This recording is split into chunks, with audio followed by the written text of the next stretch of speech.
Boa noite, meus amados e queridos irmãos. Que bom poder mais uma vez estar com você para juntos meditarmos na palavra do nosso Deus e do nosso Senhor.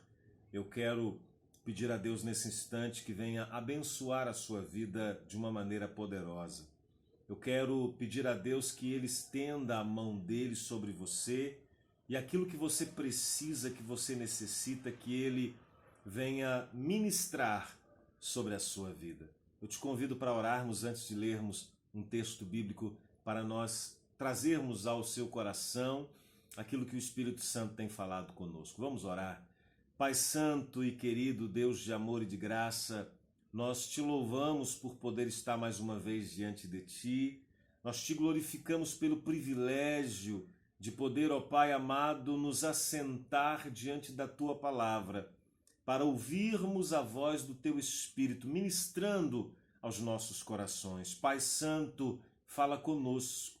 Vem derramar sobre as nossas vidas a graça, a misericórdia, o favor do Senhor. Vem, Pai, tocar os nossos corações, nos trazendo entendimento da tua palavra, nos trazendo compreensão do teu querer.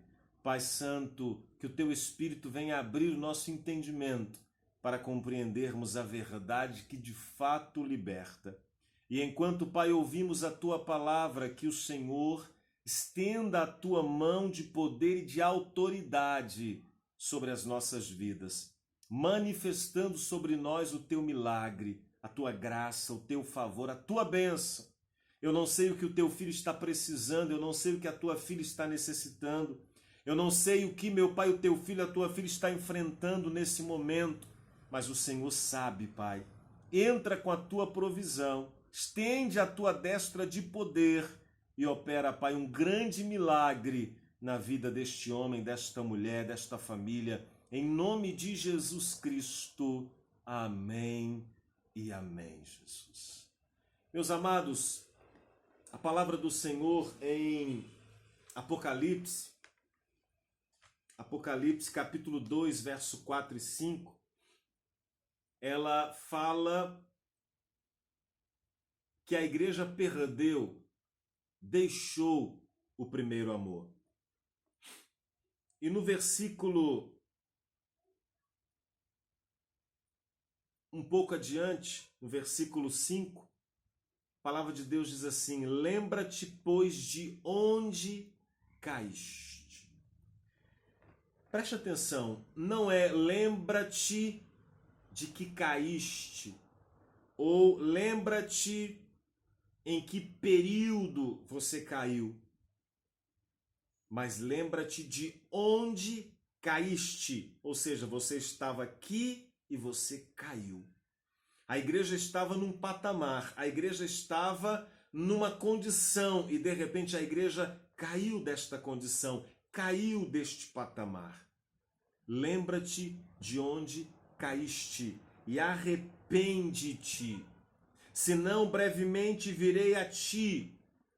Esta expressão, senão brevemente virei a ti, quer dizer, significa uma visitação divina urgente para julgamento imediato. E aí você talvez pergunte, pastor, então esse texto de Apocalipse diz que a igreja caiu de um lugar. De onde? Sim. De um patamar? Sim. E que patamar era esse, pastor? O patamar lá de Atos, capítulo de número 2, 3 e 4. A palavra do Senhor diz que era grande a multidão dos que se convertiam.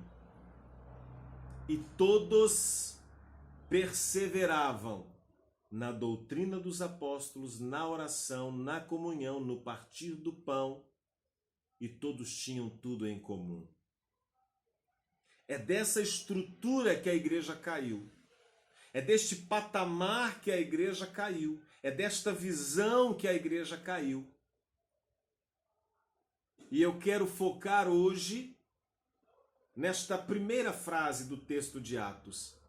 Perseveravam na doutrina dos apóstolos. Em primeiro lugar, a palavra doutrina significa ensino. E ensino que tem a ver com princípios bíblicos, princípios de vida cristã. Doutrina não tem nada a ver com usos e costumes. Usos e costumes é algo criado pelo homem e para o homem, que tem aparência de santidade, mas não traz eficácia nenhuma para ela. E nós vamos falar disso num outro momento. Quem se preocupa demais com usos e doutrinas, não pode isso, não pode aquilo, cortar, usar, etc. e tal, está perdendo tempo e esquecendo de pregar princípios bíblicos que colocam em risco a sua e a minha salvação. Um exemplo muito claro disso. Olha, irmã, você usa bermuda. Olha, irmã, você usa calça. Tu não vai para o céu porque usa calça. Tu não vai para o céu porque usa bermuda. Tu não pode ser pastor porque tu usa barba, tu usa cavanhaque. Ainda existem igrejas que pregam essas besteiras, essas asneiras. Mas não pregam que se você não perdoar aquele irmão que te ofendeu, você não vai ser salvo.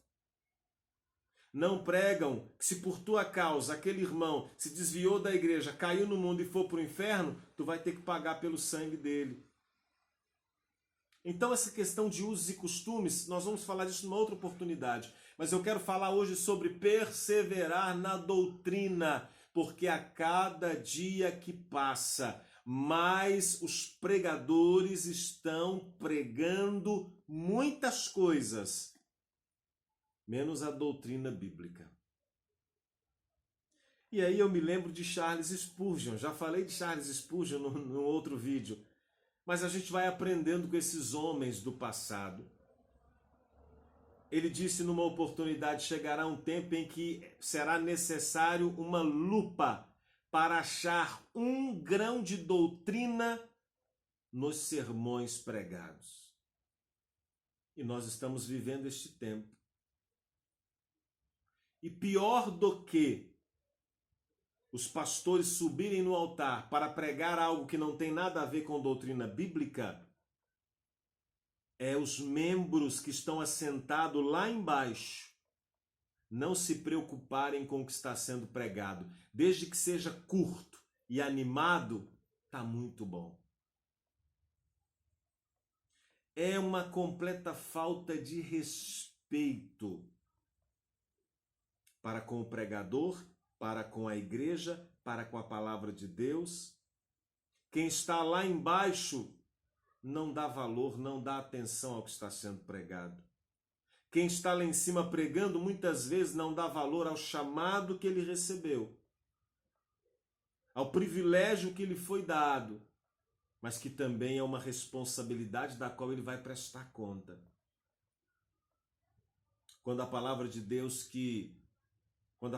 diz que o homem dará conta de todas as palavras ditas, ele está dizendo das palavras vãs que foram ditas de qualquer maneira no dia a dia, das palavras que não prestaram, das palavras chulas que ele falou, mas diz respeito também àquilo que nós, como pregadores, pregamos. Vamos dar conta do que fizemos para Deus. Vamos dar conta de como pastoreamos para Deus. Então nós enfrentamos dois problemas hoje. O primeiro é que a grande maioria dos pastores dos nossos dias não se preocupam em pregar a doutrina, o ensino da palavra de Deus. Os pastores estão mais preocupados em falar em línguas, em sapatear em cima do altar, em fazer malabarismos, em usar frasezinhas de efeito, em usar psicologia reversa, técnicas para prender a atenção, técnicas de psicologia. Por isso que às vezes você chega num lugar, tem ali um pastor, uma pastora, um bispo, um presbítero, uma diaconisa, uma pastora pregando e até os membros estão ali prestando atenção e você fala, nossa, que palavra abençoada, mas às vezes não é palavra abençoada. São técnicas de psicologia. Técnicas as mais diversas para prender a atenção das pessoas. Ou, muitas vezes, o que está sendo pregado é exatamente aquilo que eu fui ali naquele dia para ouvir. Tu vai prosperar. A bênção que tu está esperando está vindo. Olha, Deus manda te dizer que o milagre vai acontecer. E aquelas profetadas, né? Olha, Deus está me revelando que tem 3 pessoas com dívidas aqui dentro. Oh, meu irmão. Tem 3 pessoas aqui passando por humilhações. Ah, meu Jesus. Tem 3 pessoas aqui que esta noite chorou diante de Deus. Meu irmão, dá para fazer uma fila e encher caminhão. Mas o problema é que nós que estamos lá embaixo gostamos disso. Mexe com o nosso ego. Como se todo culto fosse, na verdade, aquela filinha de distribuição de peixe na quaresma. Não tem essas filinhas?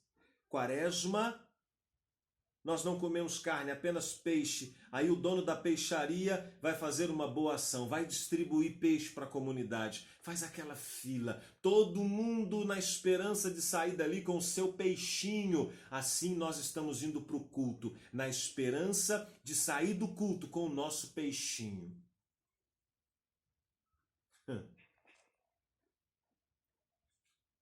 Mas o verdadeiro culto é aquele em que você chega querendo um peixinho e sai levando um anzol.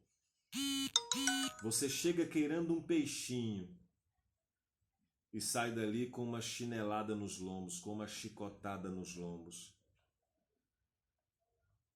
Os 2 cultos mais vazios da igreja é o chamado culto de doutrina e a escola bíblica dominical. Aliás, muitas igrejas já aboliram a escola bíblica dominical. E eu já estive em muitos cultos de doutrina aonde se tem mais música do que pregação bíblica. E quando tem pregação bíblica, uma pregação superficial, uma pregação leviana, uma pregação desconexa, uma pregação completamente sem base. Aonde nós vamos chegar desse jeito? O texto de Apocalipse é muito claro. Tenho, porém, contra ti que deixaste o teu primeiro amor, a prática das primeiras coisas. Lembra-te, pois, de onde caíste e arrepende-te, senão brevemente virei a ti. Há um texto muito engraçado que eu particularmente gosto muito, e já associaram esse texto muito a mim.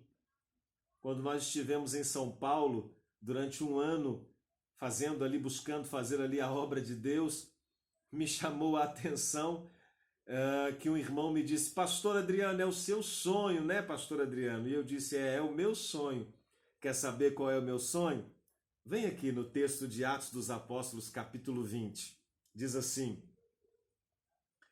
no primeiro dia da semana, ajuntando-se os discípulos para partir o pão, Paulo, que havia de partir no dia seguinte, falava com eles. E alargou a prática até a meia-noite. Paulo começou a pregar. Estendeu a pregação até a meia-noite. Havia muitas luzes no cenáculo, onde estavam juntos. E estando um certo jovem, por nome Eutico, assentado numa janela, caiu do 3º andar, tomado de um sono profundo que lhe sobreveio, durante o extenso discurso de Paulo, e foi levantado morto. Paulo, porém, descendo, inclinou-se sobre ele e, abraçando-o, disse: não vos perturbeis, que a sua alma nele está. E subindo e partindo o pão, aí eles subiram. Paulo começou a pregar para partir o pão, para ministrar ali o partir do pão e a ceia. E Paulo estendeu a pregação até meia-noite. Deu meia-noite e não tinha partido o pão, não tinha ceado ainda não. Aí o Eutico dorme e cai da janela. Descem correndo, chega lá, o rapaz estava morto. Paulo apenas deita-se sobre o rapaz, e fala: não se preocupe, porque a alma dele nele está, ou seja, ele ressuscitou. E aí eles sobem. Eu imagino o que estava na cabeça daquele povo. Graças a Deus, não é possível. Agora vamos tomar a ceia. Agora vamos partir o pão. Diz o texto. E subindo e partindo o pão, Paulo de fato partiu o pão, ministrou a ceia. E comendo, ainda lhes falou largamente até a alvorada. Este é o meu sonho. Começar um culto, faz o período de louvor, passam a palavra para o pastor Adriano 7h40, 8 horas. O pastor Adriano prega até meia-noite. Meia-noite a gente come aquele lanche, faz aquela janta. E aí o pastor Adriano prega até no outro dia, 7 horas da manhã. Ô, meu irmão, que delícia de vigília que seria, não é verdade? Eu disse para esse irmão de São Paulo, né? Hoje, presbítero já, eu falei: meu irmão, é o meu sonho de verdade. Mas a igreja de hoje não está preparada para isso. A igreja de hoje, o culto começa às 7h30.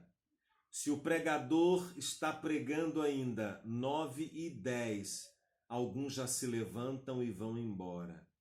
Alguns torcem o nariz. Pastores no altar ficam de cara virada. Como se não bastasse, os pastores que estão assentados no altar, enquanto o outro está pregando, ficam cochichando, ficam conversando. Paulo pregou até meia-noite. O rapaz caiu, ele desceu. Note que Paulo não precisou orar por aquele rapaz.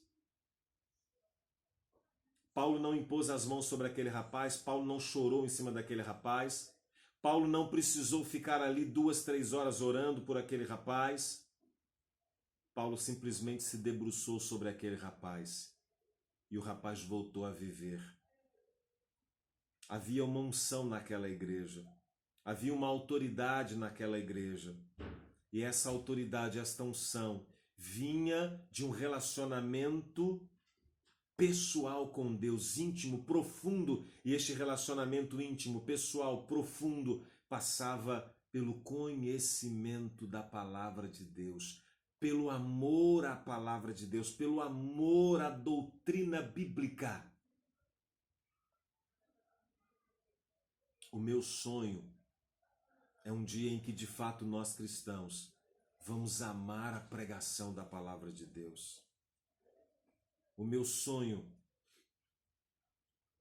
é que os crentes aprendam a ter de fato prazer na palavra de Deus, mesmo quando a palavra está doendo, mesmo quando a palavra é pesada, mesmo quando a palavra está ferindo, mesmo quando a palavra está te colocando no pó.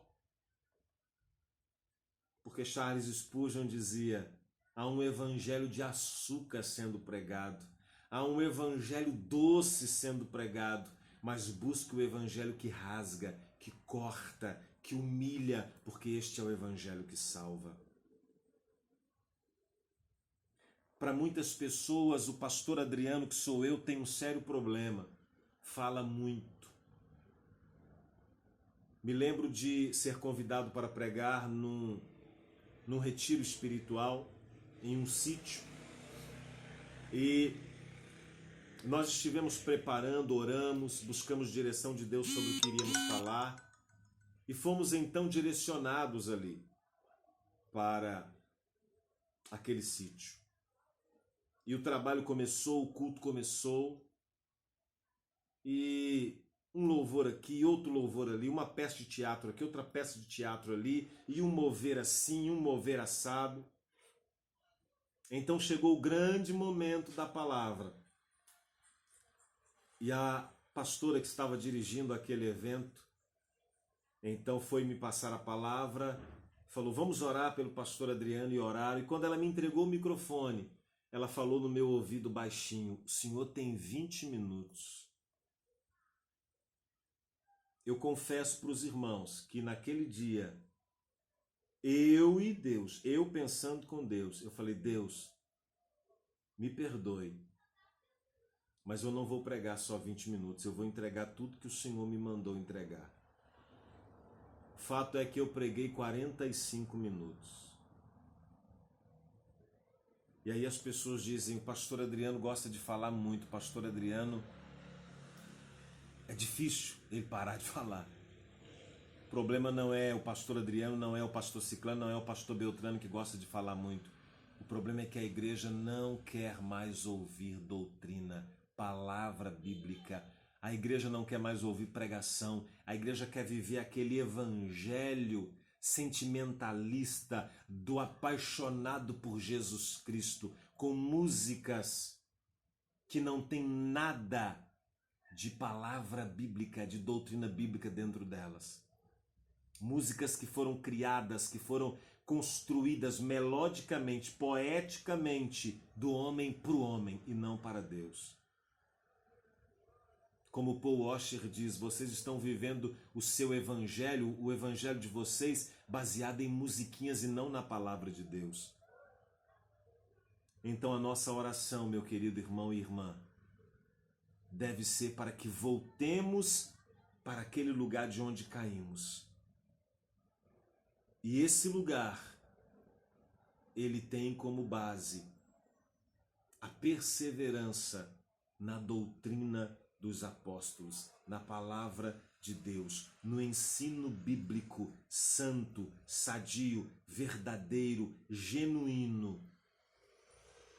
Que Deus em Cristo possa nos despertar para esta verdade.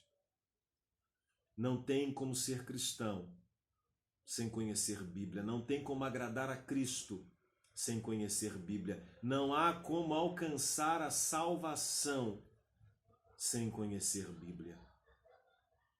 Quando Jesus vai lavar os pés de Pedro e Pedro diz, tu não me lavarás, Jesus disse, se eu não te lavar, você não tem parte comigo. Pedro fala, então me lave por completo, não apenas os meus pés. E aí Jesus diz a Pedro, Pedro, vocês já estão limpos pela palavra que eu vos tenho pregado. A palavra da salvação. Sem palavra não há salvação. Sem vida coerente com a palavra de Deus não há salvação. E como é que eu vou viver de forma coerente com a palavra de Deus se eu não conheço a palavra de Deus? Que Deus possa nos dar graça para voltarmos à prática das primeiras obras. E uma destas obras é conhecer e prosseguir no conhecimento da palavra. Terminando com o que Tiago escreve. Não sejais apenas ouvintes da palavra, mas praticantes. Que Deus possa te abençoar ricamente. Fiquem todos na paz do Senhor. Um grande abraço e até a próxima ministração, se assim Deus quiser e nos permitir.